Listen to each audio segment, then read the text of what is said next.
Celeste, Mike at Ed, pati ang ating mga apo. Ang pagtayo ko dito, ang pagpapatunay na ang pinakamalaki mong tagumpay ay ako. Narito ako dahil ikaw ay nasa tabi ko.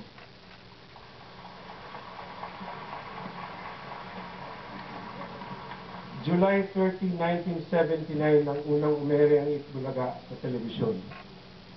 Mula noon, tuluyan nang nagbago ang aking buhay.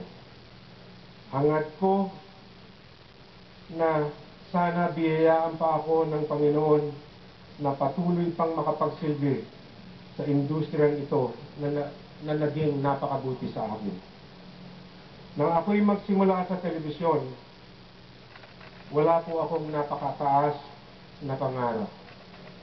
Pinasok ko ito dahil ito ang mahal ko. Yung first love ko noong 9 years old ako, hanggang ngayon, ito pa rin.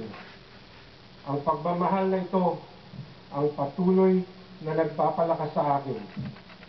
Dinadaig po nito lahat ng mga gamot na inireseta na sa akin ng aking mga doktor. Maraming salamat, TNTC. Sa ating Panginoon, lahat ng biyayang ito ay nagmumula sa iyo.